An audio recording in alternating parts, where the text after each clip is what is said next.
Hey guys, welcome to the Forsaken Podcast. I'm Grim Reaper, joined here by Rygo Hello. and Magick, Hey, how we doing today? and we have a very special guest for you today. You may have known him as Allie G Mud. Some of you know him as Allie Rez, but hey, we're just gonna call him Allie. What's up, Allie? Howdy, folks. How's it all going? Pretty good, pretty good. So, how long you been playing FL? Oh man, I've been playing since I think about 2003. I got introduced to the game from a friend in high school, and from there on out, I've been sort of on and off the game for good 10 odd years, really. That's quite a while. That is quite a while. A long time. It is one of our longer-lived people, rather. It's true. He's an old schooler, true OG to the game. Now, what is it about this game that has kept you coming back for so many years? Oh man, I've always been really into a few elements of the game. First of all, I'll go with the I've always really liked creative writing and the ability to sort of create your own characters and their own little kinks and everything like that. Just forging a character and throwing it into the real world and letting it sort of come alive and sort of change and mold, as interactions come through. And then, of course, it's got to be a large part of it is the PK element as well. I mean, there's no other game really that I can think of that really gets the adrenaline pumping like a good fashion PK, competitive PK for sure. What was your first character? Do you remember your first character in FL? First character, man, I think I made some stupid elf ranger. I was just running around Ilium, camouflaging and just trying to survive. People just coming out of nowhere and fireballing my ass, and yeah, man, that's very, very short-lived character. Oh yeah, I bet. To be fair, those early days were pretty rife with everybody just jumping everybody else too. So Kind of chaos. Hey, where are you from, Allie? I'm a New Zealander, born and bred, and currently now, presently I'm in Australia, but I mostly live in Italy, so I'm primarily in that European time zone. What are some of your favorite characters that you played along the way? My favorite characters? Yeah. I had a lot of fun on my recent Lich. It was pretty good value, especially while the Nymph Hearts were still part of the game. Fighting War Master, just constantly fighting, especially during the period of like Decimus, Burston, and Dampier. Just constantly fighting those guys, get my ass beat for the most part. But yeah, it was probably one of my more fun characters. Thelmain was also one of mine. I definitely enjoyed this guy. That ensnare pre-nerf B-head combo was a lot of fun too. Those are probably my more memorable recent characters, at least anyway.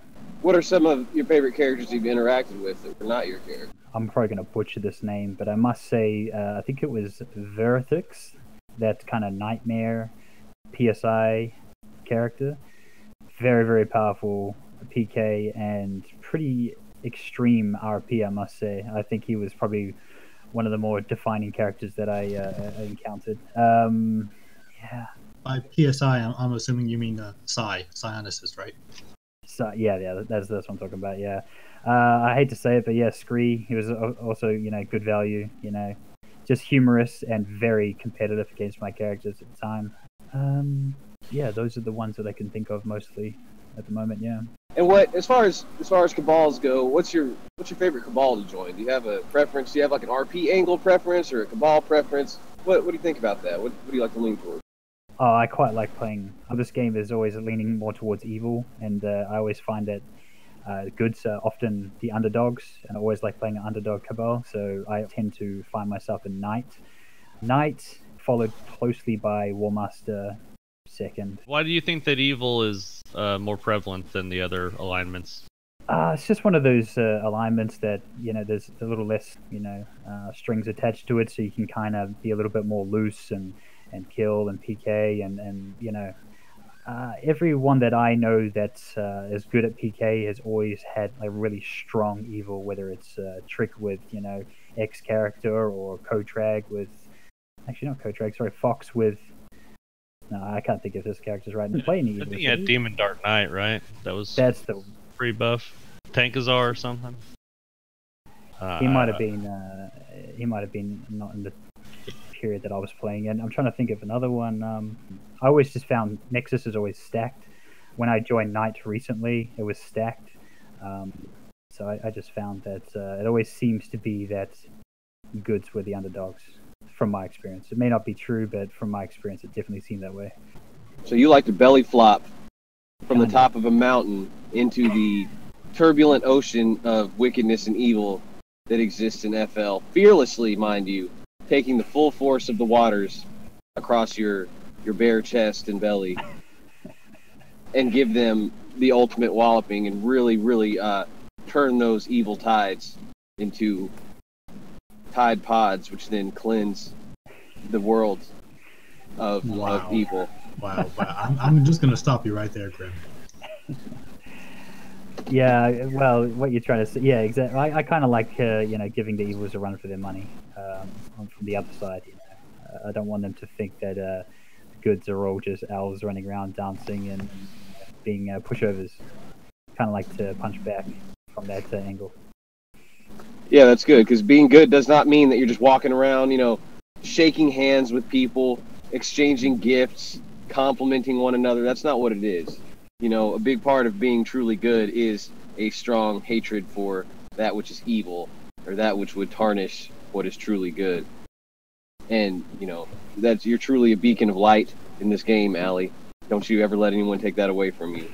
May your light burn eternal into the future, which I want to talk about a little bit. What would you like to see from the future of this game? You've been playing for a long time. How would you like to see it evolve? Yeah, all right. So I put out that poll the other day in regards to adding new content to the game, and I was kind of surprised by the results. A lot of people would rather keep the game the same size, but would like to alter things. I mean, I'm not such a big fan of that. I like to see it, and I like to see new things added to the game, but I just hate relearning new areas, So to me, I would like to see new places to explore. Places like the Isle of Souls, but something maybe a little less hostile. Somewhere you can just go, like the Paragrove, and you can kind of explore some ruins, caves, a dungeon, a little town. Just a reason to go out there. And yeah, I would like to see more things to explore beyond what we all know. So that is something that is probably low priority, but that's something that I would love to see for sure. So you're not looking for any kind of new mechanics or any kind of new systems to be put in. You just want the world to kind of expand, is what you're saying. Well, I mean, if I had to comment on things that are kind of there, present, that I would probably change, it's always going to come back to those same things, like the capture the flag thing. I would love to see. In fact, with the thing with the Savant at the moment, how it kind of moved, it kind of changes the battlefield a little bit. I would love to see a little bit more of that. Things changing around, so Knight and Nexus aren't always doing that same run. They might have like a different capture location to bring the battlefield to different places. So there's that. Then of course armies are a very dull affair. I feel like that could do with some tweaks. Yeah, those are the main things really. And of course I have to give some love to some classes that I personally feel lacking, and that would of course be Lich and Battle Mage. I feel like they could do with some assistance in the current game. That's what I would say. Okay, I like that. I can get behind that. Those are some things too. Now, as far as you wouldn't like to see like a crafting system or some kind of like artisan guilds or something that you could join, like a blacksmith guild or like a something like a scribe that writes like magical scrolls or something like that. Yeah, I think there's a lot of potential there for sure, definitely. But I mean, what would sort of be the end game of one of those examples? Like the end game of a blacksmith, like is he able to forge armor or weaponry that's going to be on par with end game armor, or is that going to be what's the end game of something like that, or is it?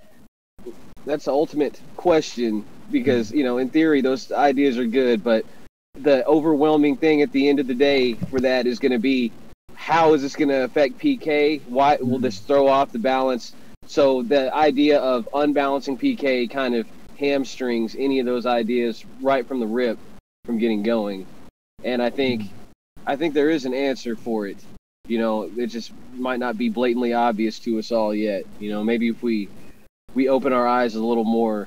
Like, FL's been around for 20 years, but we're still like the little baby kittens that can't really see. We're kind of just feeling around in the dark. But as our eyes open and absorb light, soon the answers will become obvious to us, and we'll realize that we've really been at home, the whole time in our sanctuary of FL. Yes, very well put. Very well Wow. put. Yeah, that's the thing. Yeah, but I mean, going back to items and balance and blacksmithing and what could come out of it, I guess, I mean, if everything follows the point system, I mean, how bad could that be? But again, if it's not just blacksmithing, you're going to bring in other things like scribes and people that are able to maybe forge scrolls that would produce spells of a higher level. That's something I don't know if that would be considered OP or imbalanced, but I think there's definitely a lot of potential there for some new game mechanics that would keep it fresh and interesting and keep people engaged and want to log in. As far as items go, like a blacksmith that creates items that might be on par with like competitive items, like, would you see it as a problem if there were more items as long as they're balanced? They could give people potential for different build types and things if there's more options to choose from. I don't think that, I mean, if everything's following the same point system, I don't think it would feel imbalanced. But in saying that, I don't think that a blacksmith who can just be sitting in, one of the cities could forge something of the same strength as, like a monorod, at the end of a gear run. I feel like if they were going to be able to forge something of that magnitude, maybe it would require a lot of materials or something a little bit more substantial. Yeah, or also maybe if they could make additions to like very minor, like add an extra point to like a weapon, something like that. There's definitely room for flavor there, but yeah, I don't know. I would rather test it and then make the adjustments later to balance it if that was needed.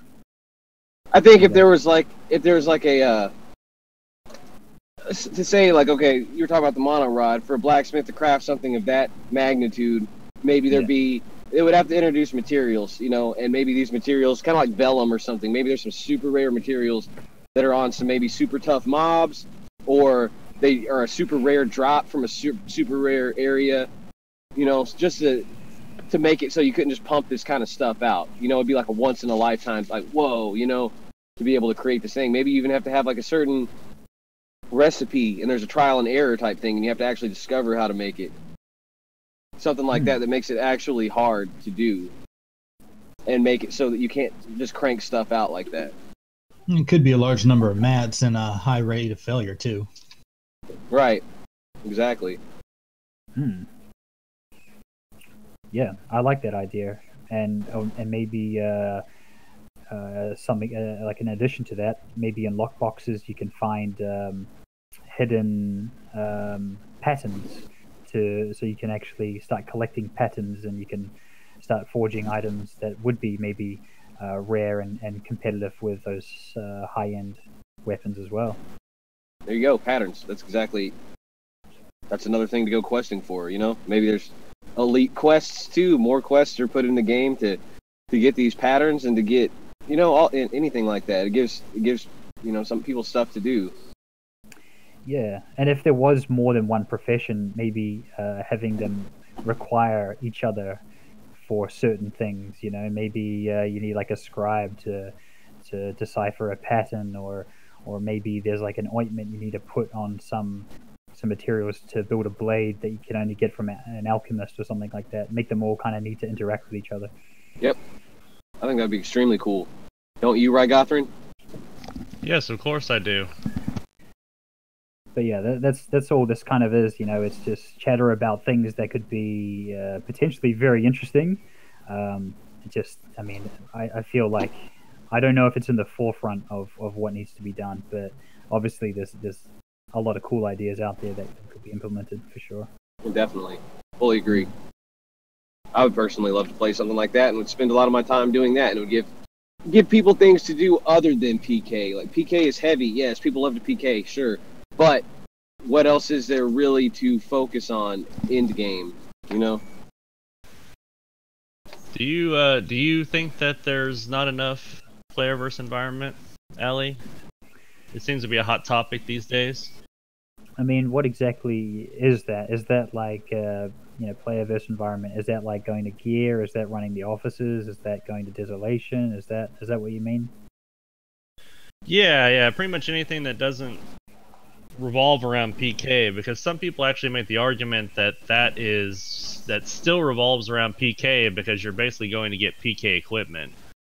So while it is player versus environment, it still overall affects PK. And I guess maybe the question should be, do you feel there's enough player versus environment that doesn't directly affect PK? And if, whatever your answer, do you feel like there should be more or less? Even if it does directly influence PK, does that limit or devalue the PvE that is there?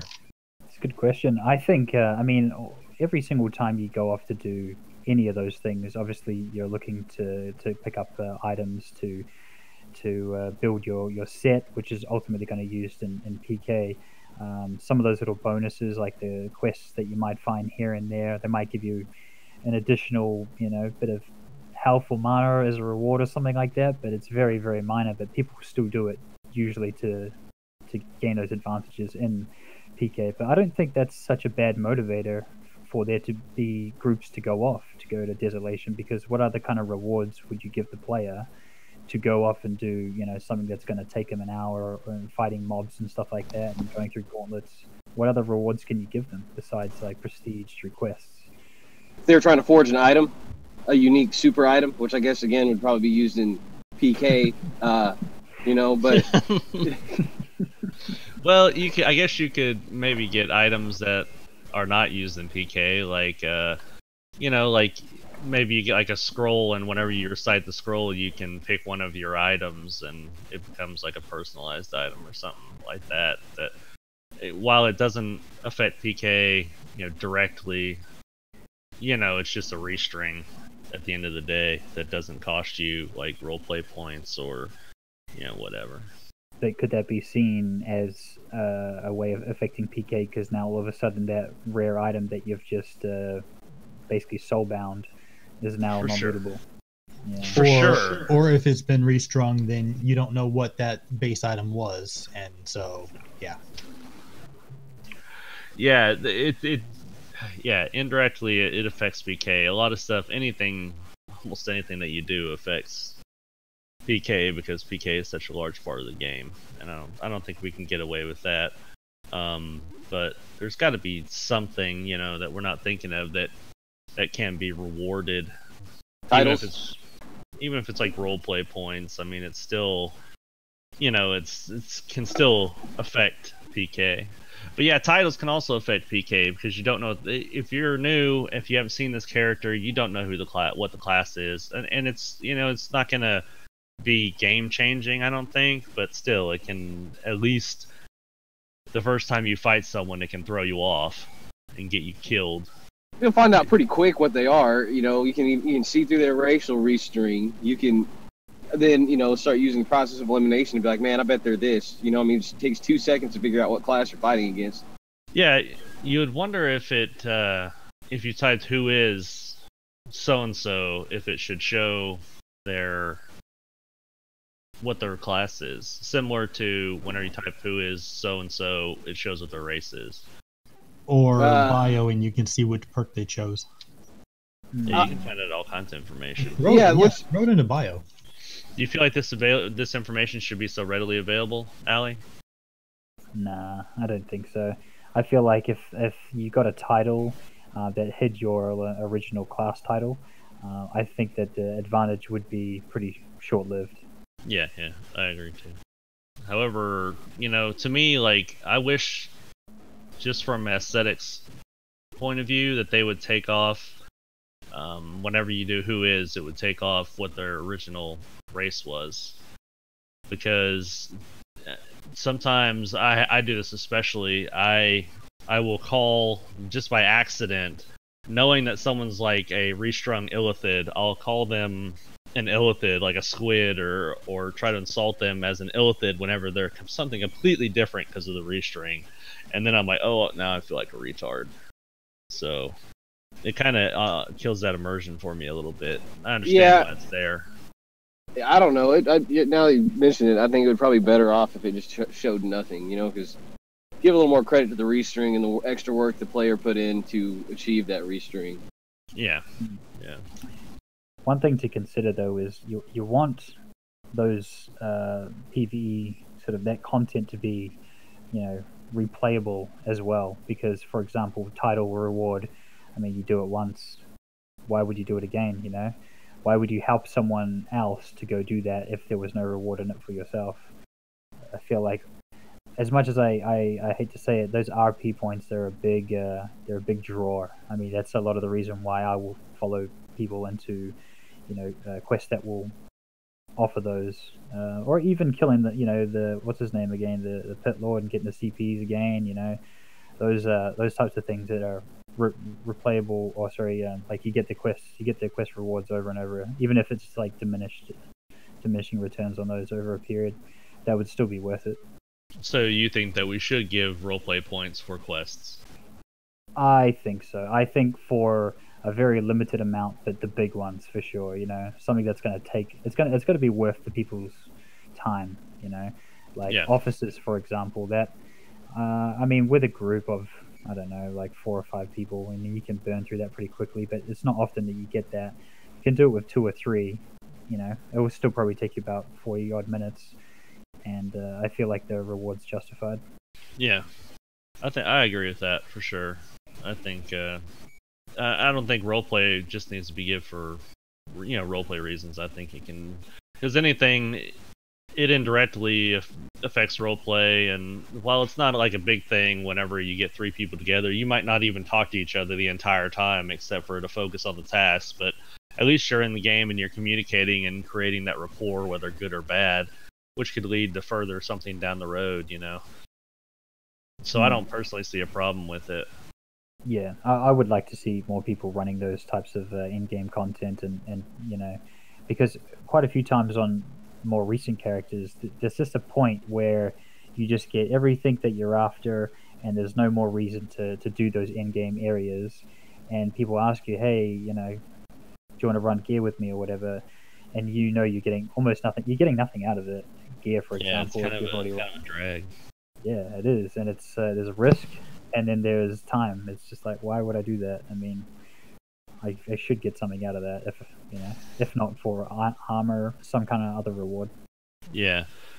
So I wonder if it would be kind of cool to have like an area that pops up every so often, not in just one single area, but areas that pop up every so often, and they're only available for like a week at a time or something, and. Yeah, some sort of event or instance you're talking, yes?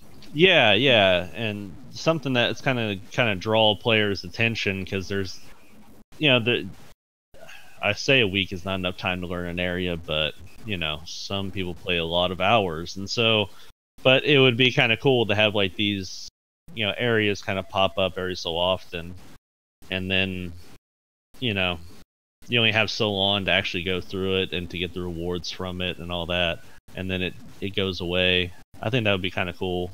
Just something like PvE wise that would kind of break up the cycle, because yeah, you're right. Once you get to a certain point, you've kind of done everything, and you're just kind of waiting to PK and roleplay at that point. And probably more so PK. Yeah, level 50. You're sitting around. You got your full suit. You're as maxed in your cabal as you can be. You're literally just sitting on there, getting hours, waiting for somebody to log on. Like we've all been there. We've all been there, right? And that's the wall that we all hit, and that's the wall that we're trying to break through. You know, into a new era of FL. To have multiple things, so you're not just stuck at that wall. You can dick around with some armies, but there's a lot of times we be in a cabal, and you have every single fucking like, what do you do? You know, like, what do you do other than just sit there and twiddle your thumbs and write journals? Well, I don't think that you should sit there and twiddle your thumbs. I mean, there's things to do. There's journals to write. There's notes. That's what I just said. Start plots. That's literally what I've just said. Sit there and twiddle your thumbs and write journals. Yeah. Oh, I must not have been listening. But you make it like this negative connotation, like it's a bad thing that people. It's not, but it's not. But like, I've been to a point where I was logged in, I couldn't really go anywhere else. Like, I had the hours, you know, for my stuff. I was wearing exactly what I wanted to wear. was sitting there dinking around with armies, writing a journal. It's like, okay, I can write a journal and a note today. Do I write like 3 today? Like, once I've posted my journal and my note, what do I do? Because I can't just spam those and keep spam writing those. Write better journals? I write incredible journals. That's not the point. Like, I'll max out on journals. You see what I'm saying? Like, I'll post that, but, you can't post, like, 2 back-to-back. That doesn't make any sense, right? Well, you can, and some people do. But yeah, I get it, and not everyone wants to write journals either. So there is that too. Some people just don't get that out of the game, and that's fine. And for them, what is there to do? I would say, like, do plots. Try to start a plot. Think of a plot, and think of, all the things. I'm pretty sure we had an episode where we talked about plots, and so. Yeah, that's what I would say in those kind of times whenever you're just doing nothing. There are things, I mean, you can always learn more quests, and there's things to do, but maybe people don't want to do them, or they're just not the most fun to do, I suppose. But no, I agree that there should be more player versus environment. Yeah, hell, if I could just sit in the casino and gamble for a little while, I'd do that. And that's especially true because we have less players. We don't have many players, and so who knows if there's going to be 3 or 4 players on to actually do those kind of runs, and then you have alignment involved as well. There might be 4 players on, but it could be 2 goods and 2 evils. I definitely like the idea of those rotating sort of dungeons that come out of nowhere. Any kind of event in the game, when you get those global echoes, that's even when that bloody golem comes out of nowhere. That's something interesting and unique, and I think if there's a kind of dungeon or maybe a variation of like 2 or 3, you never know which one you're going to get. I think that would create some excitement, create a rush, get some pump up some interest. Yeah, for sure. Just don't know how you would execute it, like executing it might be a little, because I don't know, like say there's like 15 people on and one gets released. Do you get put in your own version of that dungeon, or are you in there with everyone else and it's like a brawl to see who can kind of get the furthest between groups? I don't really know how you would execute it. Yeah, I don't know. It definitely would have to take some thinking exactly how to do that, but I just assume that it would just be like it is now with areas. You just go and like an example would be like, let's say a portal opens to the I don't know, to Fairyland or something, and we have fairies, so this is not a very good example, but so a portal opens to some other dimension, just as an example, and let's say you just have to go and you have to interact with the portal to get to that other area. So your group would go, you would interact with it, and then you would be in that area. And then at that point, it's just like an area like any other area. And then you go through it, whatever. So what if other players that also try to interact with it at the same time? Well, it sounds like you might have a fight on your hands. Yeah, that's what I'm talking about, man. Anything to drive PK, right? No, it's not to drive PK. It's just simply if you don't want someone in the area that you're in that's trying to complete it, either they need to wait their turn or they need to get beat the fuck up. Well, is there even do we even have the technology to have people put into their own instances? Oh, I'm not sure. I don't know the answer to that question.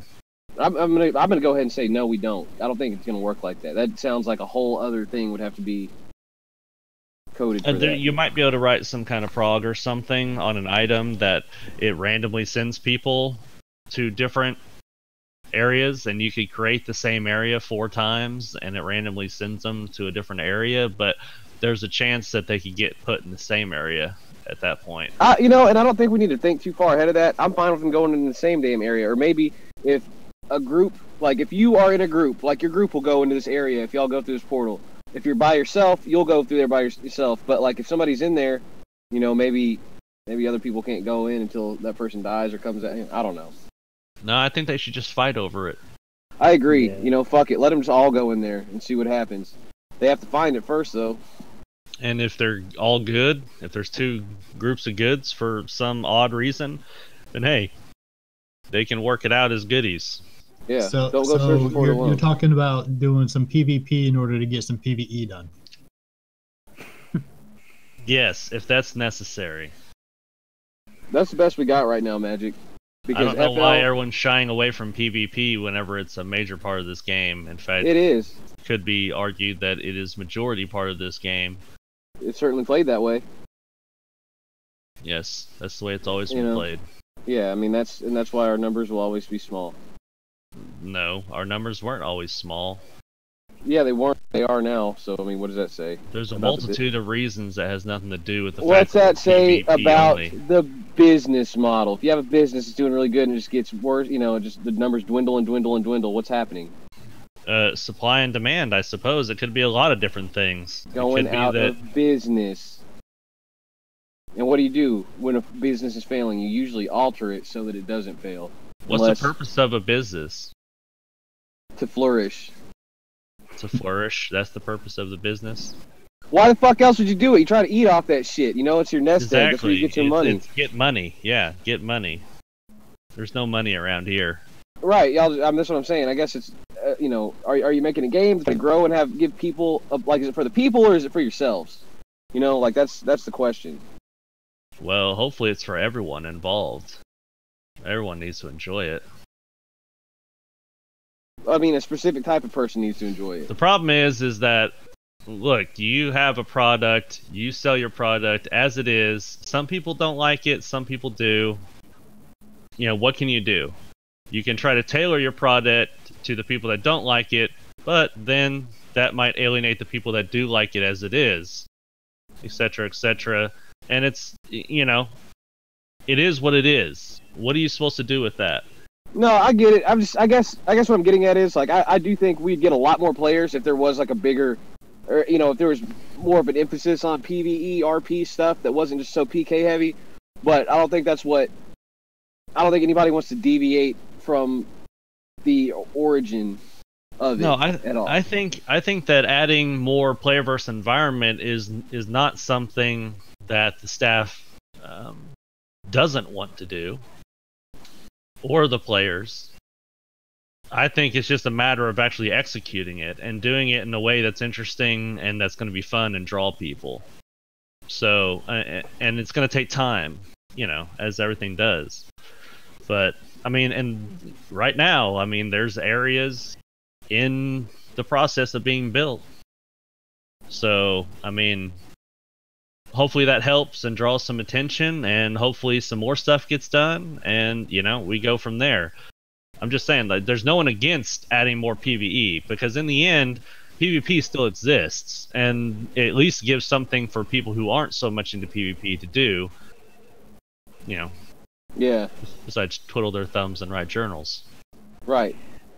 What do people that like PvE want to do? What do they want to get out of what they want to do, if that is PvE?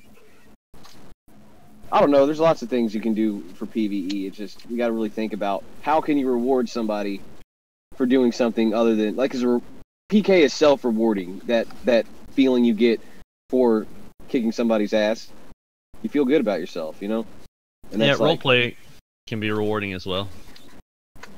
It can be, and what's crazy is PK doesn't have any actual tangible rewards, but it's feels the most rewarding, Whereas RP, you actually get points to show how much you've RP. You don't get PK points. No, but I guess you get kill death. You can count that as a. But you can't even see your KD ratio, can you? No, you can't. Which I don't know. Do you guys feel like that should be something you should be able to see? No. Stat line. People track it and dick wave enough. I don't think that needs to be. People do track it, but I gotta be honest with you. From my personal experience, just from being an immortal and actually being able to see people's PK records, a lot of people don't get it right. Even if they think especially with deaths, how many deaths they taken. They're like, oh man, I'm at 45 deaths. And I'm like, dude, you've died 5 times. So that happens quite a bit, where people they want to know what their deaths are, And just depending on where they're at, we may or may not tell them. But yeah, I've had people before be like, my next death, my character's gone. And then I'm like, you got like 20 deaths left, really.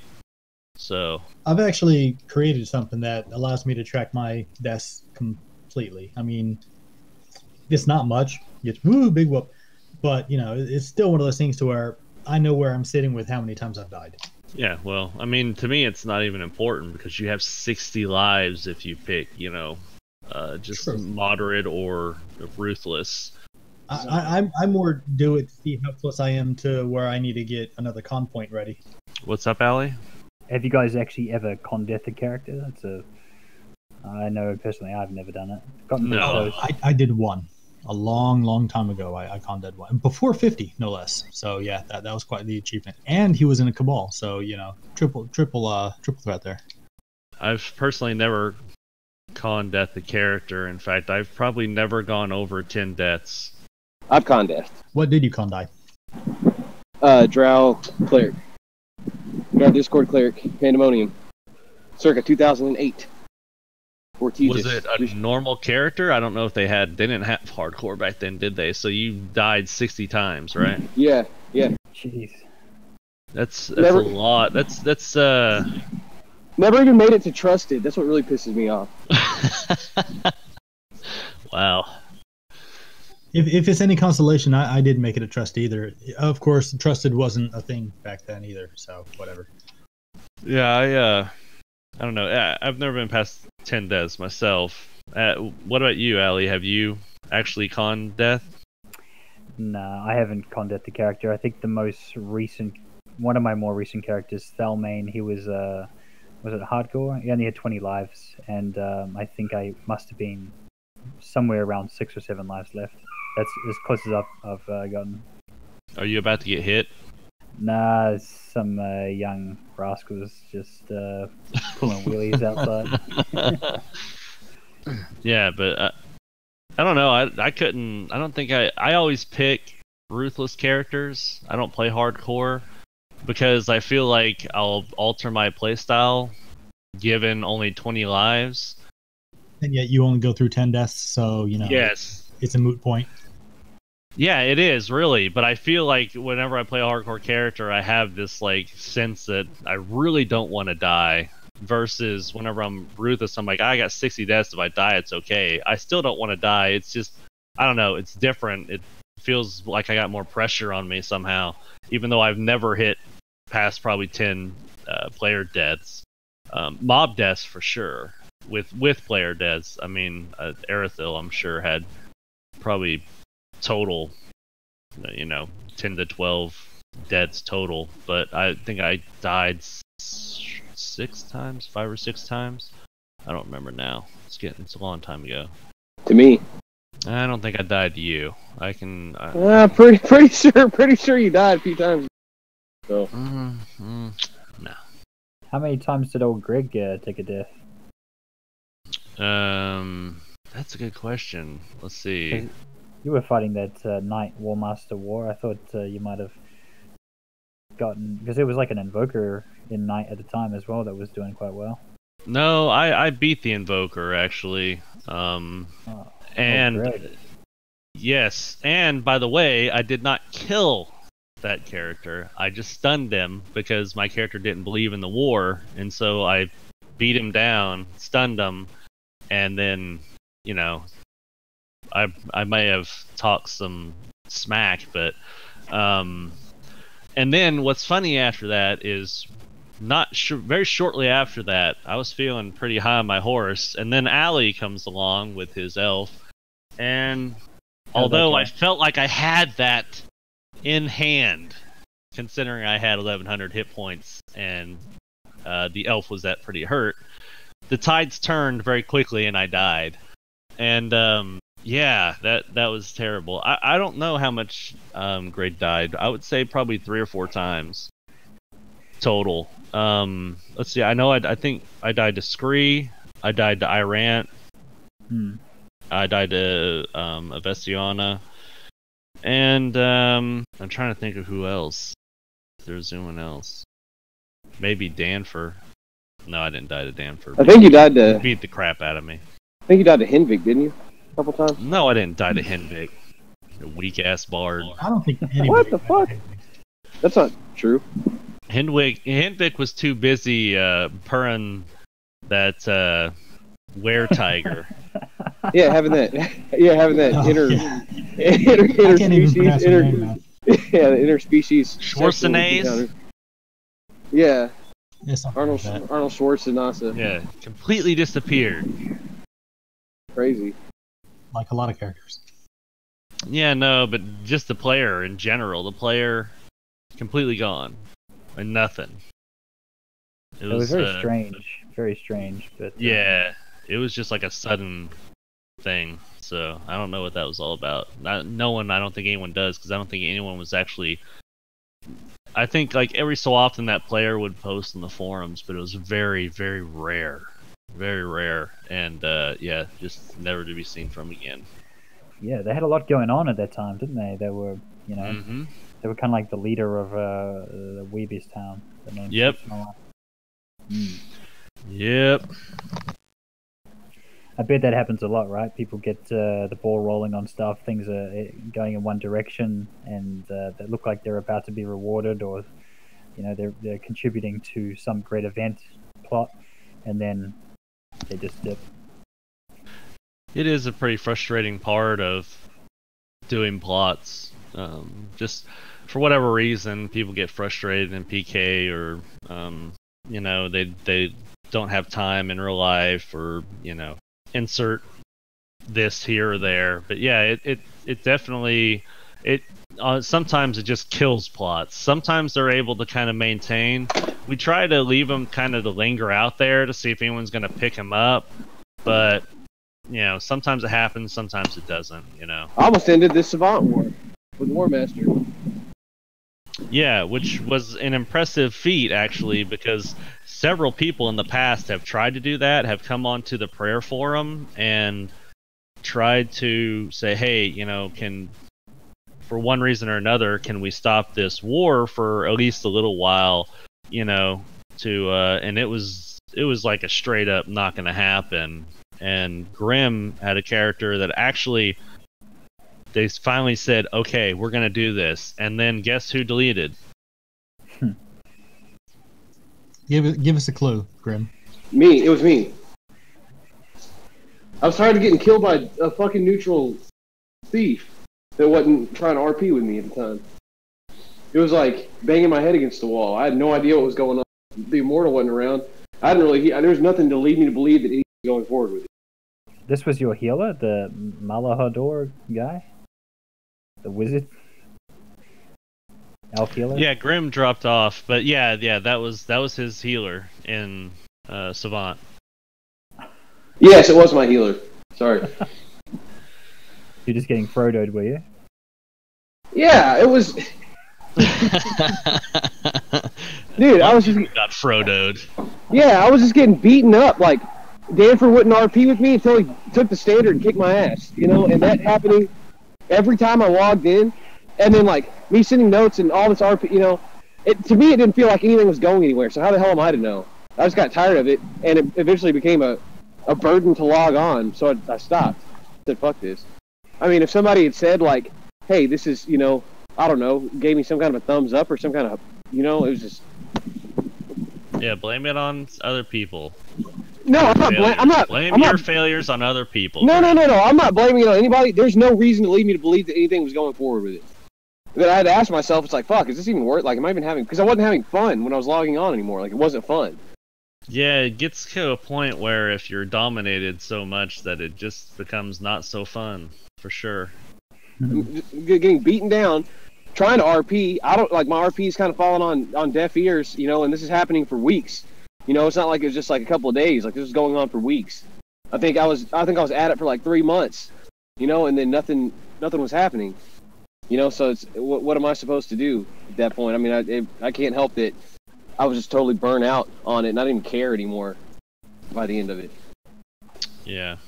You know, because there's that time I was spending not having fun. There's a lot of other games I could have been playing where I was gonna have actual fun. You know, so that's the crossroads I was at. Wasn't worth it. juice was not worth the squeeze anymore. And that sucks to hear, like, oh, well, you shouldn't have deleted because this would have happened. It's like, well, fucking nice heads up. I wish I could have known that. Or, actually, I gotta say, I actually agree with you here, because I've had more than one conversation with players, and something is literally about to start stirring up, because, let's be honest, this is said quite a bit, and I'm going to say it again, we're volunteer staff, and so some things can take a while to get the ball moving. Even if we've had all the discussion for it, it can still take a bit to get the ball moving.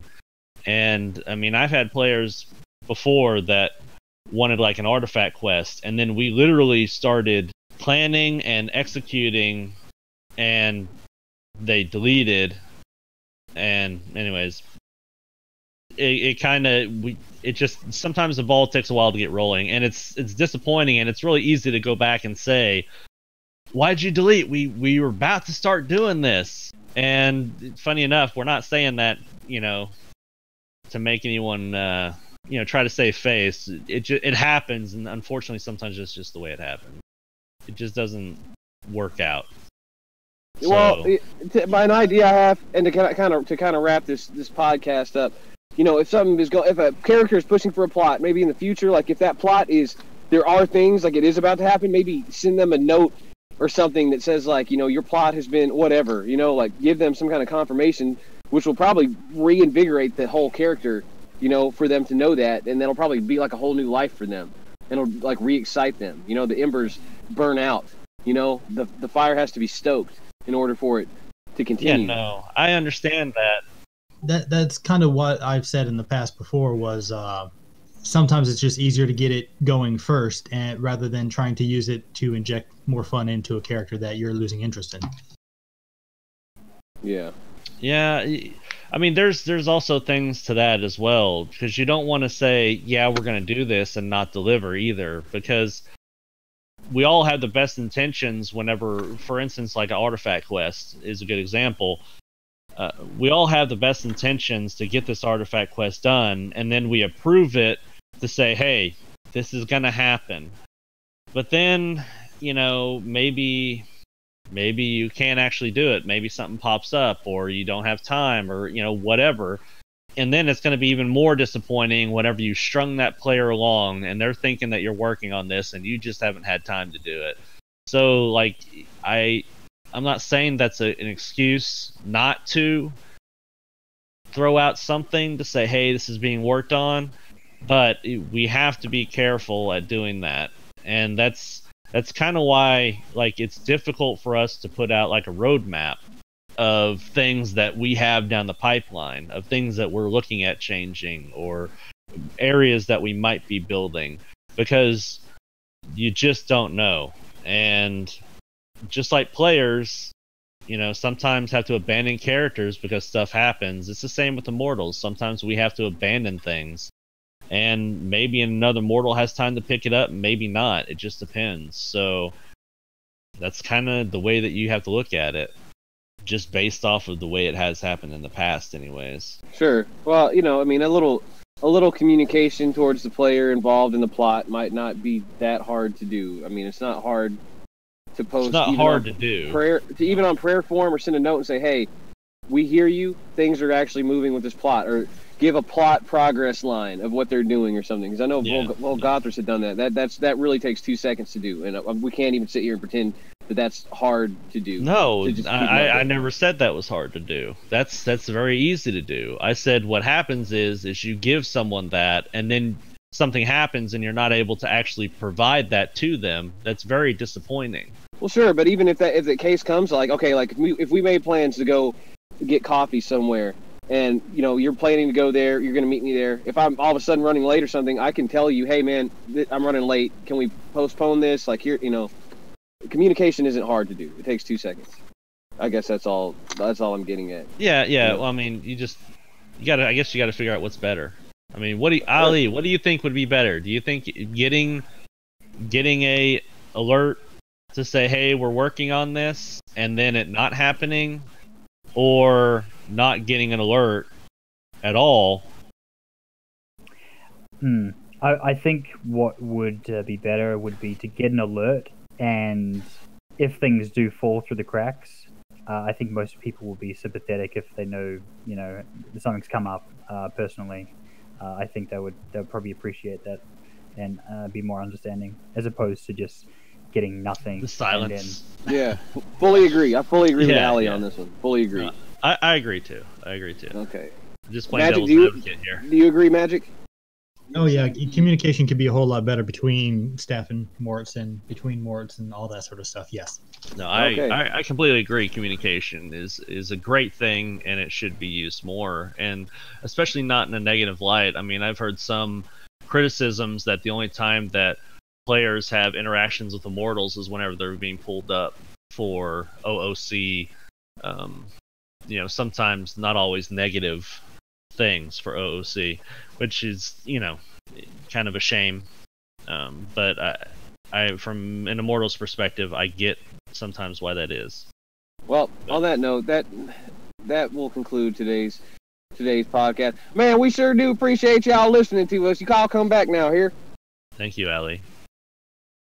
Hey, happy to be here. I'll jump in again if I'm welcome back. Immortals perspective, We sure I do. get 'em. We sure do appreciate your contributions to our beautiful little establishment here on this podcast. We hope you come back next time. Tell your friends.